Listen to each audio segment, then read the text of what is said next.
क्या आपको पता है कि अब अमेरिका का वीजा लेने के लिए आपको $15,000 तक की जमानत भरनी पड़ सकती है? जी हाँ, आपने बिल्कुल ठीक सुना। 20 अगस्त से अमेरिका एक नया वीजा नियम लागू कर रहा है, जिसमें कुछ देशों के टूरिस्ट और बिजनेस वीजा लेने वालों से सिक्योरिटी बॉन्ड मांगा जाएगा। इस बॉन्ड की रकम हो सकती है $5,000 से लेकर $15,000 तक। चलिए आपको ना डिटेल में समझा देते हैं कि ये जो नया नियम है वो क्या है, किस पर इसका असर होने वाला है और क्या आप इसके दायरे में आते हैं। चलिए आपको हर क्वेश्चन का आंसर दे देते हैं इसी वीडियो में बहुत आसान भाषा में। Hi everybody, you watching N B T tech ed and I am your host Neha Upadhyay. तो भाई जिस नए नियम की मैं बात कर रही हूँ, जिस प्रोग्राम की मैं बात कर रही हूँ, उसका नाम है वीजा बॉन्ड पायलट प्रोग्राम। इस प्रोग्राम के तहत अमेरिका के दूतावास यानी कि एम्बेसी में वीजा ऑफिसर्स अब कुछ लोगों से वीजा देने से पहले एक बड़ी रकम की गैर आपत्तिजनक जमानत यानी कि सिक्योरिटी बॉन्ड जमा करवाएंगे। ये बॉन्ड एक तरह की सावधानी है ताकि कोई भी व्यक्ति वीजा मिलने के बाद अमेरिका जाकर वहां की शर्तों का उल्लंघन ना करे, जैसे कि वीजा ओवरस्टे करना या फिर वापस न लौटना।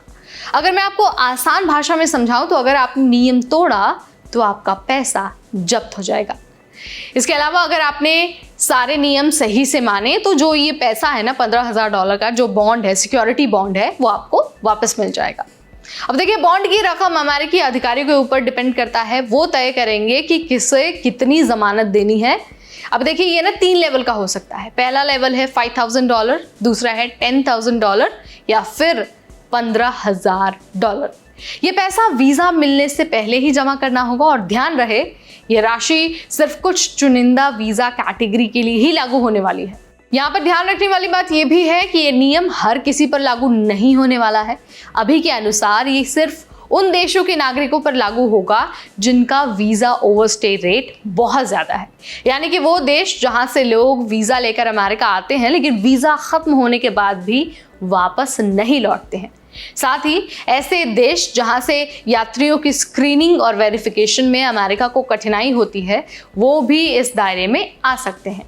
अब देखिए, अभी अमेरिका ने किसी देश का नाम पब्लिक तो नहीं किया है, लेकिन पुराने डेटा के अनुसार कुछ अफ्रीकी और कुछ एशियाई देशों के लोग इस लिस्ट में शामिल हो सकते हैं। अब देखिए, ये जो नियम है ना, वो फिलहाल B1 वीज़ा के लिए लागू हो सकता है। इसके अलावा जो B2 वीज़ा है यानी कि टूरिज्म वीज़ा है, उसके लिए भी लागू हो सकता है और कुछ शॉर्ट टर्म विजिट के लिए भी लागू ये हो सकता है।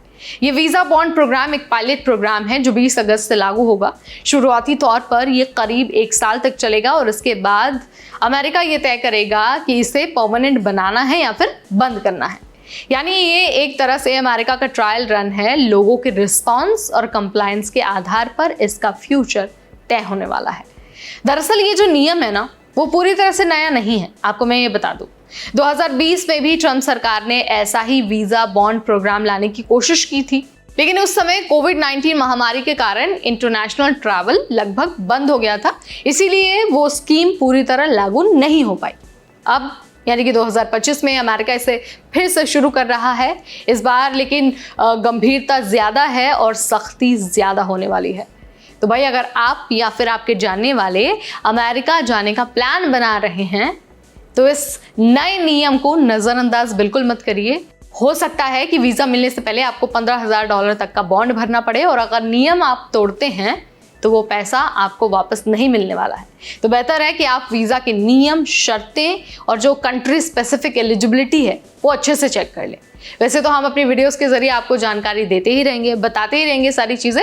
इस वीडियो में फिलहाल इतना ही। अगली बार फिर आएंगे नई जानकारी लेकर। तब तक मुझे यानी नेहा को दीजिए इजाजत। Keep watching N B T tech add.